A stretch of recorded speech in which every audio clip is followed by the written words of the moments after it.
درود به چنل ارش خوش اومدید. من ارشیا هستم و این اولین ویدیوی چنل ماست و قرار خودم معرفی کنم که من کیم، چنل قرار در مورد چی باشه چی نباشه و در آینده قرار چه کارا بکنیم چه کارا نکنیم.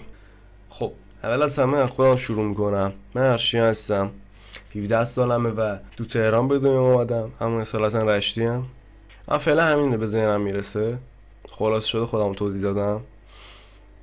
و اگر سوالی هم من داشتید راجع به خودم میتونید تو کامنت ازم بپرسین، من حتما جواب میدم تو ویدیوهای بعدی.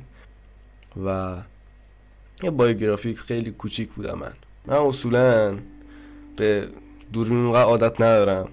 این اولین ویدیوی چنل ماست و ما یه هدف داریم، قراره که این یه خانواده خیلی بزرگتر تشکیل بدیم و قراره که بهتره کنیم. مثلا من قراره تو این چنل هر روز ویدیو آپلود کنم و اگرم هر روز نشده روز در میون، چون ادیت ویدیو هم با خودمه.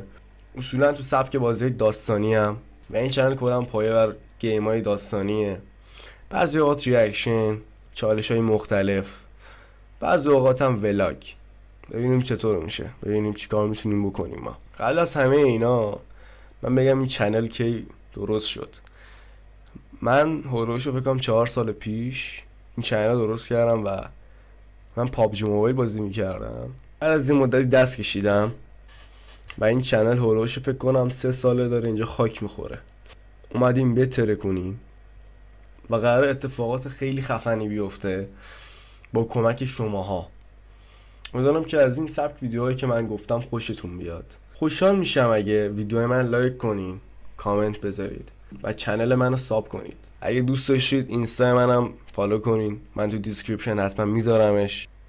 و اینکه ما یه هدفی الان داریم از الان که به 50 تا ساب برسیم و همینجوری هدف هی بزرگتر و بزرگتر و بزرگتر میشه.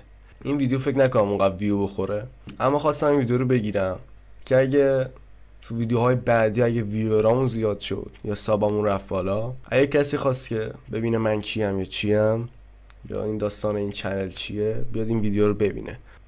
کلا همینا بود. امیدوارم که حالا دل تک تکتون خوب باشه. مرسی که تو اینجا تماشا کردی رفیق و تا ویدیوهای جدید خداحافظ.